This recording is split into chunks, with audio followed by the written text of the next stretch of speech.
پڑھتے رہو تم اپنے آقا پر درود، ہے فرشتوں کا وظیفہ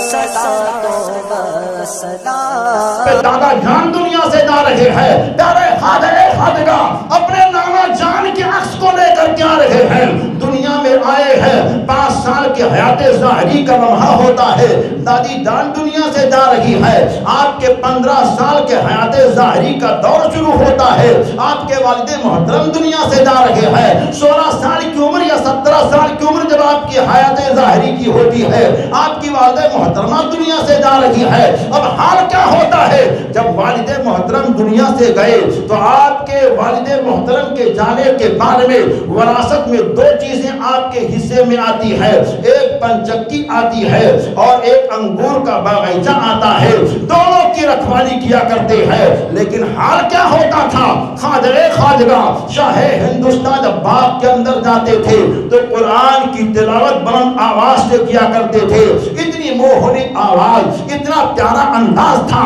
کہ جب آپ قرآن کی تلاوت کرتے تھے تو چرند و پرند سب آپ کے ارد گرد جمع ہو جایا کرتے تھے، اور کبھی کبھار کا حال یہ ہوتا تھا کہ وہ پیڑ کی پتیاں جو ہلتی تھی سب کی سب جامد نظر آیا کرتی تھی، اور ایسا لگتا تھا کہ ہوا اپنی جگہ پر ٹھہر چکا ہے۔ پیارے خواجہ خواجگاہ قرآن کی تلاوت کر رہے ہیں، لیکن خواجہ خواجگاہ کے آنے اور جانے کا حال یہ تھا، قرآن کی تلاوت کی برکتیں یہ تھی کہ اس باغ کے اندر جو بھی کام ہوتا تھا سارے کام خود بخود ہو جایا کرتے تھے۔ ایک دن پیارے خواجہ نے سوچا، دیکھو میں صبح آتا ہوں، سارا کام میرے باغ کا کیا ہوا رہتا ہے، کوئی صفائی کر دیتا ہے، کوئی پھل کو توڑ دیتا ہے، کوئی باغ کی سینچائی کر دیتا ہے، سارے کام ہمارے تیار ملا کرتے ہیں۔ تو پیارے خواجہ خواجگاہ نے کہا، لاؤ دیکھو آخر یہ کون ہے جو ہمارے سارے کام کو کر دیا کرتا ہے۔ ایک رات آپ نے باغ میں قیام کیا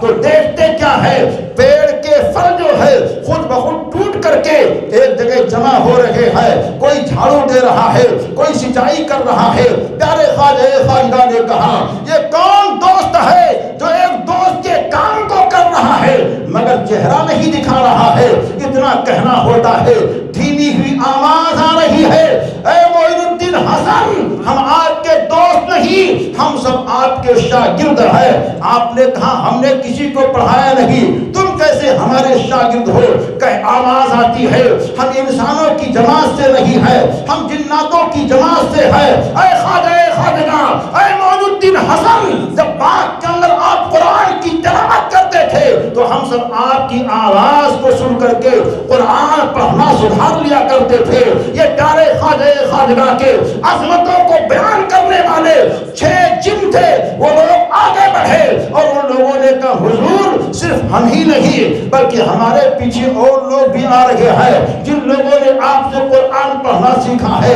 وہ سب آپ کے غلام ہیں۔ ان لوگوں نے اور ہم نے یہ عہد کر لیا ہے، جب تک آپ زمین پر رہیں گے ہم سب آپ کے غلام رہیں گے، اور جب آپ زمین میں تشریف لے جائیں گے تو آپ کے غلاموں کے غلام رہیں گے۔ پیارے خواجہ خواجگاہ شاہ ہندوستان سے جناتوں نے کہا تھا، آپ کا جو غلام ہوگا اس کے بھی ہم غلام رہیں گے۔ اسی وجہ سے صوفیہ بیان فرماتے ہیں، اگر کسی نے سچے طور پر پیارے خواجہ سے محبت کر لی ہے اور محبت کرنے کے بعد میں اگر کسی کے اوپر جن آ رہا ہو، یا معین الدین حسن کہہ کر کے 11 مرتبہ پڑھ کر کے اس کے اوپر دم کر دو، کتنا بھی بڑا شریر جن ہوگا خواجہ معین الدین کا نام سن کر کے بھاگتا نظر آئے گا، کیونکہ خواجہ خواجگاہ شاہ ہندوستان کے نام کے اندر اللہ نے ایسا کمال دے دیا ہے کہ اس نام کی جب یہ برکتیں ہیں تو دیوانے یہ کہتے ہیں، جب نام کا یہ کمال ہے تو پیارے خواجہ کے ذات کا کمال کا عالم کیا ہوگا۔ خواجہ خواجگاہ شاہ ہندوستان کی عظمتیں اور ان کی رفتیں اپنی جگہ پر اعلیٰ اور بالا ہیں۔ تسلسل کے ساتھ اگر خواجہ خواجگاہ کی سیرت کو بیان کیا جائے کہ آپ کی جوانی کیسے گزری اور آپ کی عبادت کا حال کیسے تھا، آپ تعلیم حاصل کرنے کے لیے جب مدرسہ نیشا پور میں گئے اور سمرقند و بخارا کا سفر کیا تو اس دوران کیا کیا واقعات پیش آئی، تو راتیں پوری ہو سکتی ہیں مگر سیرت خواجہ کی باتیں پوری نہیں ہو سکتی ہیں۔ خواجہ خواجگاں شاہ ہندوستان